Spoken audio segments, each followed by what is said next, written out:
Welcome to the Indian Gaming Association's The New Normal webcast. My name is Lisa Johnson. I'm the conference manager for the Indian Gaming Trade Show and Convention. I'd like to share a few housekeeping tips before we get started. Everyone is muted by default except for our speakers. If you have any questions during the presentation, please type them into the question or chat box and they'll be brought up at the end. Now, without further ado, I'd like to introduce Victor Rocha, conference chairman of the Indian Gaming Association. Thank you, Lisa. Good morning, everyone. Welcome to another episode of the New Normal, your go-to source for insightful discussions on the gaming industry and critical issues affecting Native American tribes across the United States. I'm Victor Rocha. My co-host, Jason Giles, is on vacation. Today, we're talking again to my dear friend, James Siva, chairman of the California Nation's Indian Gaming Association, about the recent initiatives to legalize sports betting in California. Good morning, James. How are you doing, man? Good morning, Victor. I'm doing well. Thank you. Thank you. First of all, thank you so much. It's the day before Thanksgiving. We're all excited to be with our families and stuff like that. I know you are. I know I am. You just told me some very sad news about a passing in the family. But, you know, this is a great time to be with family. Today is nice. I don't have to travel anywhere, so I can say it's going to be nice. Yeah, You know. I just have to drive to the other side of our res, so it's easy. Oh man, the road is well, you know what? I'm going to go to my mom's tomorrow too, and she's on the other side of town too. So we're just definitely going to looking forward to that. My mom just turned 84 years old, so she's a elder for sure in the tribe, and she wears that title like a cudgel. You know what I mean? It's pretty funny. So last time we talked, we were talking about the possibility of these initiatives in California. You had said that you would put out, you were notified that they were going to go forward with it. Then I was told, and I read that they were gonna speak to the tribes. So I believe that happened. Tell us what happened. Yes. So the CNIGA Executive Committee decided to meet with the proponents of these initiatives. We were a little hesitant because of how they've been creating narratives in the media. And as soon as we agreed to the meeting, we've seen it, you know, that they announced, oh, we have meetings with tribes. Tribes are softening their position. So we went into that meeting eyes wide open, knowing exactly the kind of people that we were going to be speaking to. And mostly they did all the talking, or I mean, it was kind of talking. It was very much like high speed, and just I think they cut the bros out. I think they heard the previous webinar, so they eliminated the bros. But it was very much what we expected. Of we're going to come in, we're going to do this for you. No one else can do this except us. And then we're going to provide this service for you. And then we're just going to walk away. And we're going to give all the tribes all of this. And we're going to pay for everything. And, you know, and if it sounds too good to be true, it most likely is. And so diving into the actual presentation and the language of the initiative, they keep talking about we're going to be able to eliminate all of this kind of gray market in sports betting, all of the illegal operators that are currently in California, but never actually saying how they're going to do it, because they can't, because the only way they are going to do it is they have these backroom deals struck with these illegal operators to buy up those platforms. So you expect tribes to trust you, and you're going to already have, you know, some relationship with these illegal operators, and somehow that's supposed to be positive for tribes in looking at this potential partnership. You know, that's the part I think that is really blowing the mind of everybody who has a couple brain cells to rub together, is the fact that, you know, they're going to shut down the gray market. So what, they're going to bring in these offshore companies in Curacao and other places, and Costa Rica, you know, and it's just absolutely ludicrous to think that this could happen. And if they can't unite the tribes, what makes you think they're going to unite the gray market? You know what I mean? So I don't understand that at all. And I think where's the money coming from? This guy plays poker. He's not Phil Ivey. He's not in the top ranking. So this must be coming from Reeve Collins, I assume.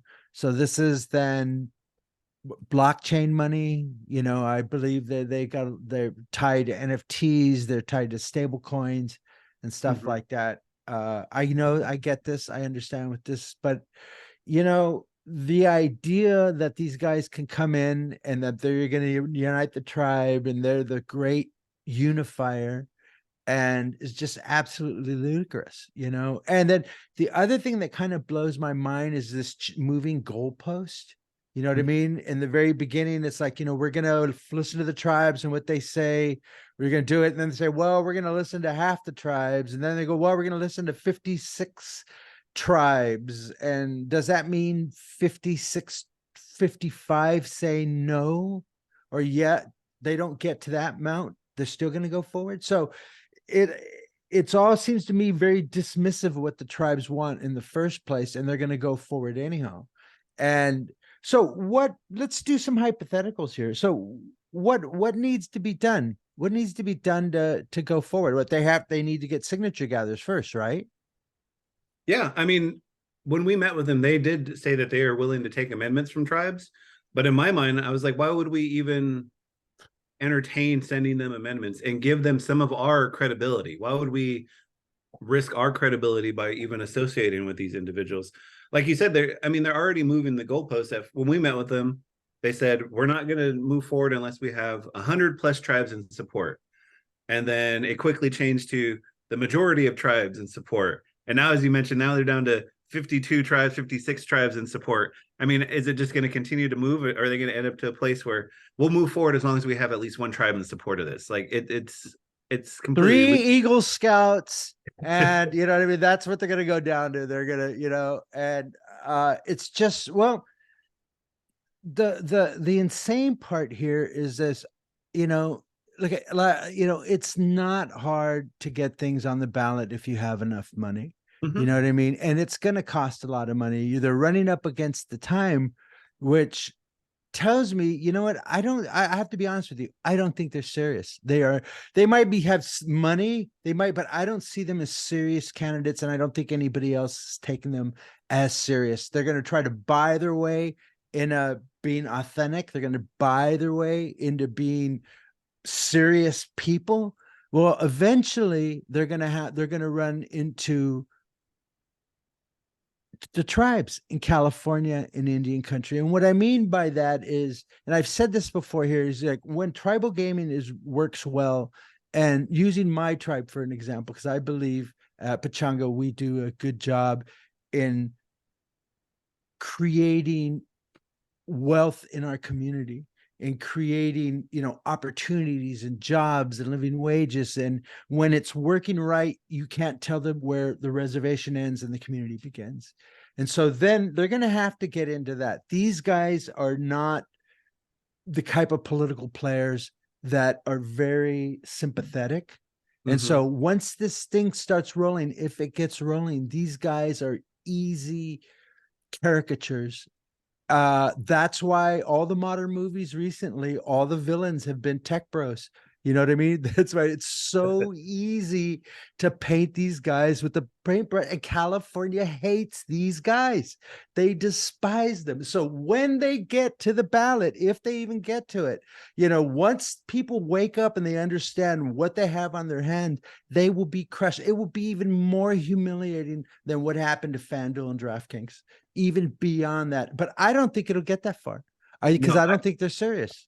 I don't think it'll get that far either. And you bring up, their lack of understanding of tribes, of how tribes operate, also of the relationship that tribes have with each other across the state.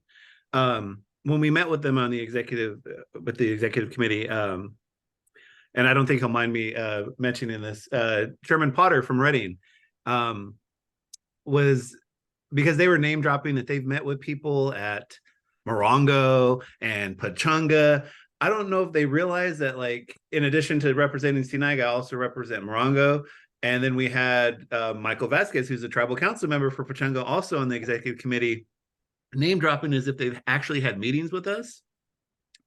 And so Chairman Potter from Reading, in an attempt to be as sarcastic and kind of just go after them as hard as possible, was thanking them for letting the smaller tribes know what the big tribes are up to, because often they don't have that kind of outreach. And there's a lack of understanding between those kind of tribes, and they didn't not realize that he was playing it up and making fun of them, that he was going after them in a kind of sarcastic attack. And later on, they quoted that in a piece, that a Northern California chairman spoke up in support of us 3 different times in this meeting, and we know we have support in that room. And I was like, they are so oblivious. They don't even listen. know what Next they're time you talking do it, give them the Indian name of Walking Eagle. Okay. Next time you do that, give them the name of Walking Eagle, so they can go around and say, listen, they gave us our Indian name, Walking Eagle. And if you're Native American, most people know what that joke is. It's an inside joke. And if you don't, you have to ask one. So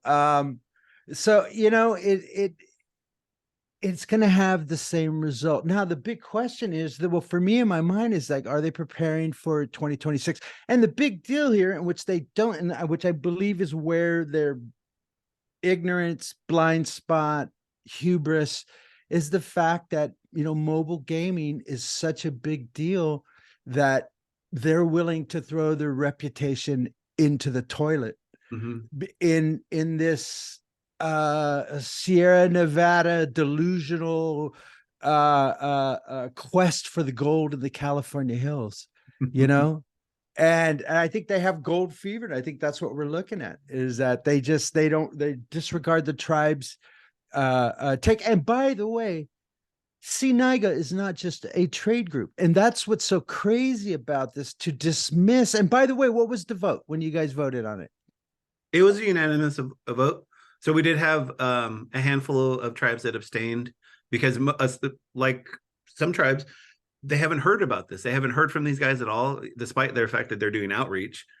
So the tribes were like, look, this is the first time we're hearing about this, so we're just going to abstain. But the vote was unanimous. There was no vote not to oppose. So it was, we had 23 tribes on the call, 18 yes, 5 abstentions. Since then, we have put together a letter, and we have currently 21 tribes signed on the letter in opposition. And even with that vote, they're trying to kind of pick apart, like, well, this isn't actually the entire association. I'm like, that's not how this works. Like, once we have a quorum established, any vote that takes place is a representation of the entire group. That's how CNIGA works. That's our thing. We speak together, we move together. It's not a vote of 50% of the association. No, this is a vote of the California tribes who are members.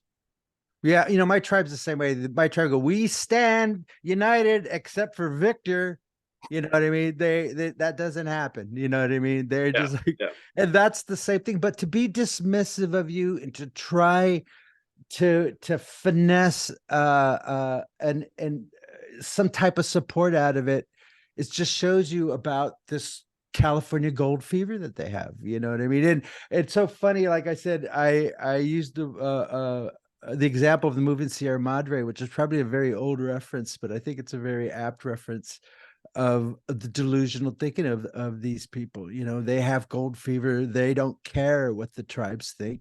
They are going to do it regardless, and they will meet the same result, which will be complete and total failure, because they, it'll be the same strategies the FanDuel and DraftKings one, which is, we'll pick some tribes over here, and you're always gonna, with 100 tribes, you're always gonna get a couple that are disagreed. We've always had that. But when the majority unite, that's when things move forward. And the big issue, and we were talking before we started, which is, there is going to be initiative fatigue in California. And so when we want to bring sports betting to the people of California, retail, to finally get this thing moving, they're going to go, why? It already it was testing bad before. I don't know if anybody's done any polling since, but I assume, knowing the politics of California like I do, that the people are just going to get sick of this eventually. And, again, there were no riots in the street after the failure of 26 and 27, Yeah. Yeah. And it's interesting you bring up polling because, I mean, tribes have never stopped doing polling, even after Right. 26 and 27. There's been extensive polling done by multiple tribes throughout this last year. And so when we met with this group, they brought up the fact that they did one poll, a single poll. And that according to their polling, their poll, it showed that the voters want this and they can get this through as long as it's attached to tribes. And I'm like, I shouldn't have probably said anything. I was like, how many polls we've done? I've lost count. How many polls we've done in the last year?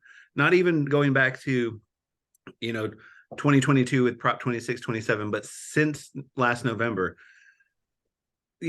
at least a dozen different polls have been done, and they all show the same thing, that the California voter, regardless of tribal exclusivity, are not ready for sports betting right now, especially online. That tends to poll even worse. But because they did one poll, they are confident they can flip the percentages from 80% no to 80% yes. I was like, the fact that you think you can do that shows that you don't understand California at all. I was like, you have 30% of the population who is going to be anti-gaming always, and always has been. It's going to be hard to scream about the benefits of mobile gaming when we're stepping on your throat, so, and that's exactly what's going to happen, so in the end, we'll meet and we'll have the same results if we get that far, but I honestly don't think they'll get that far. I think, they have a deadline coming. It's going to cost a lot of money. They don't have a pandemic this time, so that's definitely to their advantage, but they don't have many brain cells either, so that might be a problem. So I mean, they still, what's their December 1st is when their deadline to take amendments. And I know that they keep saying that that tribes have sent amendments in. I haven't seen any tribe stand up and say, yes, we've sent an amendment in, or yes, we're considering support of this. I just don't. I don't know. They keep it's, again, that's why it's dangerous to even have any conversation with them, because they immediately take it and spin it into the media as this narrative about tribal support and all these things, and we just got to let this thing die. What's funny? There was an article yesterday talking about I'm not sure if it was Jill. It might have been Jill Dor. Yeah, I think it was Jill Dorson right before she left to have surgery.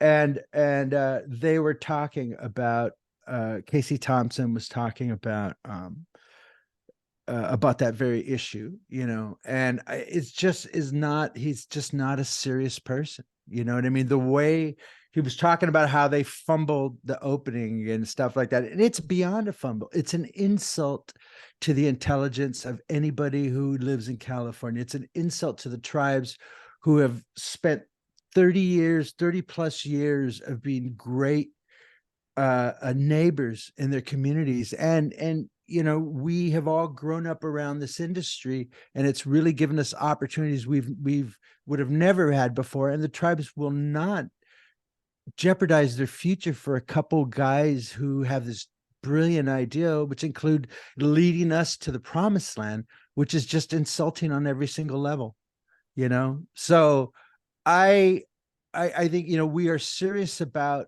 what their attempt, but I'm not taking them very serious as astute political operatives. You know what I mean? I'm just not seeing any smart moves here. So we have some questions here.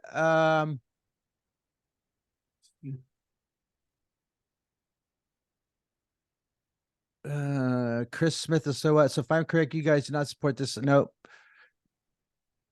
And the lobby initiative keeps moving. The majority would say, I said there's no way they would support it specifically online because it's bad, but many use, but so, you know what? And I think the gray market argument is a straw man argument. They always talk about it and that the money's going, and it's just nothing that really motivates us as California. The amount of revenue that we generate here, the sixth, fifth largest economy in the world. So the gray market is not something that we really that we think stay up, thinking about, Yeah. And the interesting point with the gray market, because in their presentation they'll tell you that they're the only people who can do this, who can eliminate the gray. Right. But the way that the mechanism they're going to use is they're going to take these bad actors and they're going to use tribal gaming commissions to cleanse them and then bring them in as clean players then.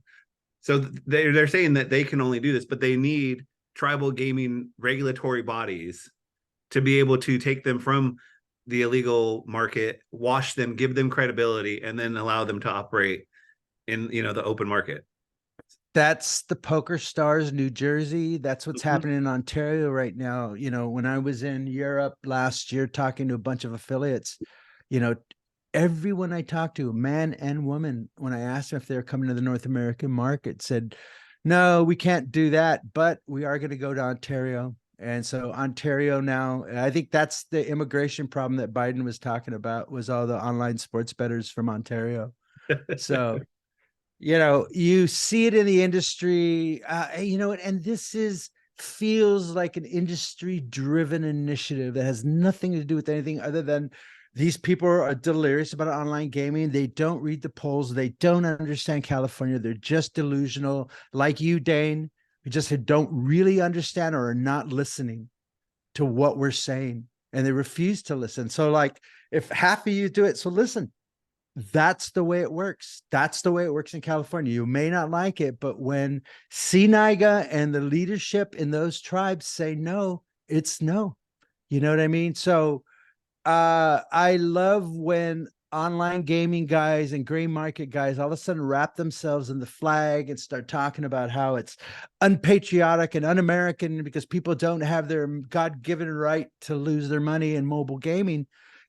That's the problem in California. People want to see more controls. They want to see more protections. This isn't Arizona. This isn't Michigan. This isn't, Kansas, where they flip over. This is California. We're going to do it right, and we're going to do it once. And we have given this a lot of thought. If you guys would just shut up and get on board, this thing would have been done already, but they can't and they won't. And I think we're just at another spot in California where it's going to be one day we're all going to be looking back. Hey, do you remember those guys when they did that sports betting initiative? And we have a lot of those stories, don't we, James? Yeah, absolutely. I mean, we've been talking about online gaming in some form or another for the last 5 or 6 years, going back to the online poker, to the iPoker discussions, all of that. And then this rolled right into sports betting and now online sports betting. This is nothing new for tribes. We've been looking at this a long time, but like you said, we want to do this the right way. And we want to do it once. We don't want to have to keep coming back over and over and have these failed attempts.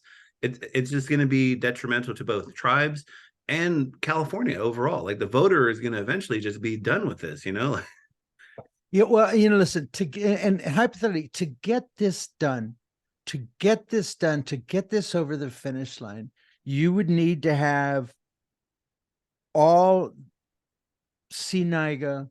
When what I mean CNIGA, we're talking the leadership. We're talking about a majority of the tribes, and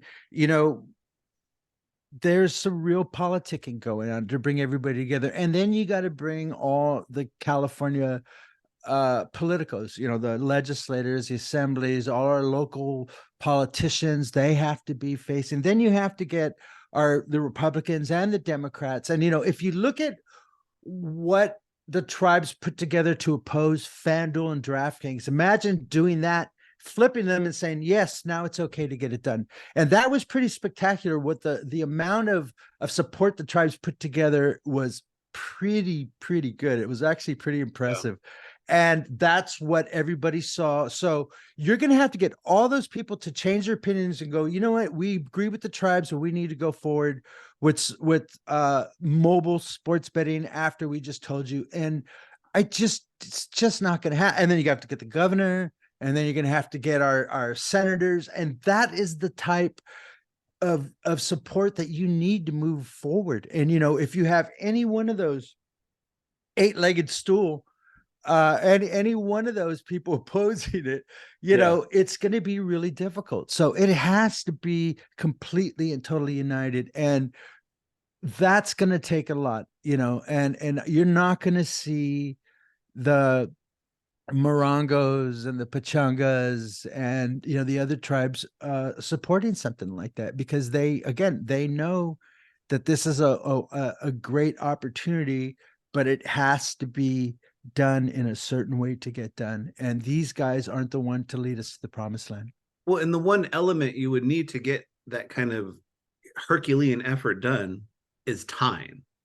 And they have left tribes with as little time as possible to try to even start this process, to try to even get any kind of unity together, to have the meetings, to have the discussions. They left us with absolutely as little time as they possibly could.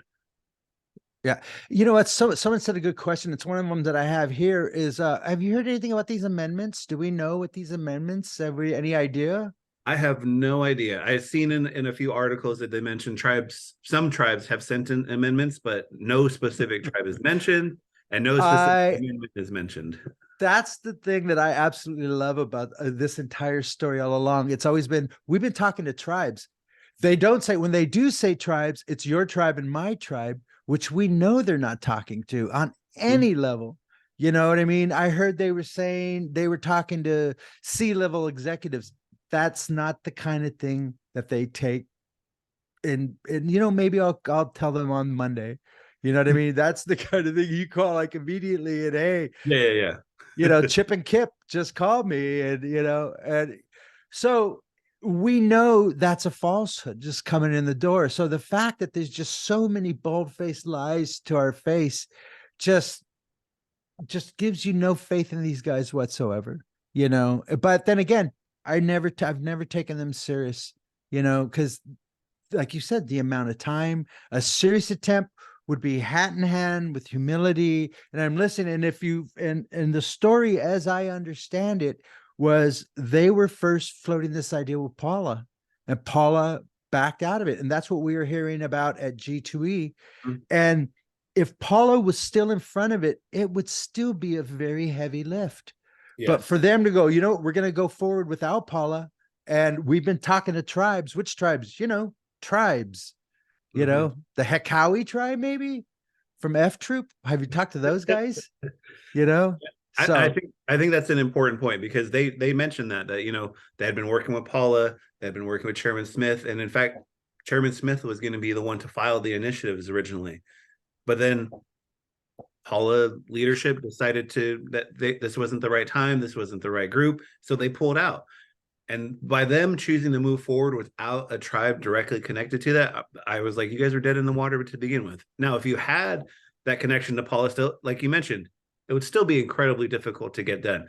But at least I think more tribes would be more open to have meetings with them, to discuss things, because it'd be coming from a tribe, you know. that changes everything. But without that connection, they should have just packed up and went home. yeah, well, again, non-serious. Their approach is non-serious. These guys have not shown any real honesty. You know what I mean? I think without the support of Chairman Smith from Paula, you know, and he said no. And when the rest of the tribes, the CTBA, wouldn't get behind it and put their name on, and the fact that he says tribes are doing this, yet he doesn't give us any names. So non-serious, and that's how we're taking it. That's how we're reacting, but we're very serious in how we're responding. This is not something we're taking and being dismissive, because we take all assaults on our sovereignty and our future very seriously. Yes, So, and that's exactly what it is. It's a potential assault and threat to our tribal sovereignty. So absolutely have to take it seriously, even if it's a, you know, and I agree with you, they're not serious. They're not going to actually get anywhere close to getting this done, but we have to take our response very seriously. Yeah, I agree. Well, you know, listen, this is the day before Thanksgiving, so I want to keep this one short. And, you know, we just wanted to give people an idea of what happened at CNIGA. Again, it was 18-0. There were some abstentions. This was the leadership of California. Very serious tribal members talking to some very unserious people. And I think as the tribes go forward, well, you know what? Listen, we have until December 1st to see how this goes. I think that is a little over a week away. Mhm. So we'll see what that does. The language, I believe, was approved yet but they don't where are they at in the process? So they submitted their language to the Secretary of State's office, and then they have until the 1st to take any amendments, and then that will be, or to submit any amendments, and then that language will be finalized. Right, And- right. and I remember now. It has to sit there at the Secretary of State's office for 60 days, I think. 45 days. I mean, it just sits there, really. They don't do anything. So they can't start collecting signatures until the end of January. I mean, it's, even if they go after signatures, the amount of time they've left themselves is incredibly short. Signatures are incredibly expensive now in California. So we'll see, but I don't think they get that far. I don't think they actually go forward down that path. But Jill is there. Jill, I hope you're feeling better. I know you went and had surgery. Public comment ends November 27th. Thank you, Jill. Gene's in there. Does a cleansing of illegal offshore assets presume that tribal regulators will prove more permissible to bad actors than commercial regulators? So again, this is the side door in getting into the North American market. Do they think the tribes will be easier than New Jersey?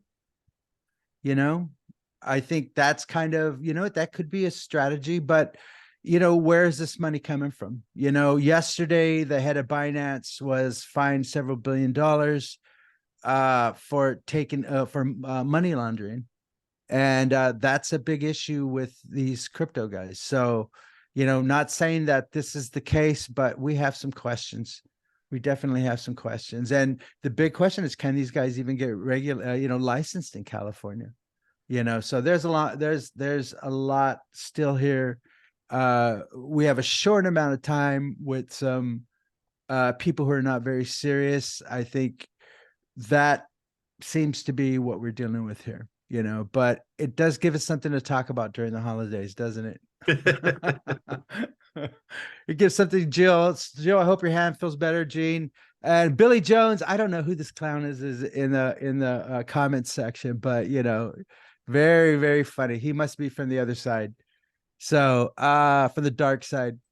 So anyhow, listen, everyone, thank you very much. We don't want to take any more of your time. We appreciate, there's going to a lot be going on. I'm available. James is available, except to you, Billy Jones. Everyone else, we'd love to see you guys again. And listen, happy Thanksgiving. We'll see you very soon. There's a lot going on in Indian country. We got Oklahoma. We got all these other issues coming up. So wonderful. Thank you very much, James. It was wonderful to see you. Thank you, everybody. We'll see you guys in a couple weeks. Bye. Thanks, Victor.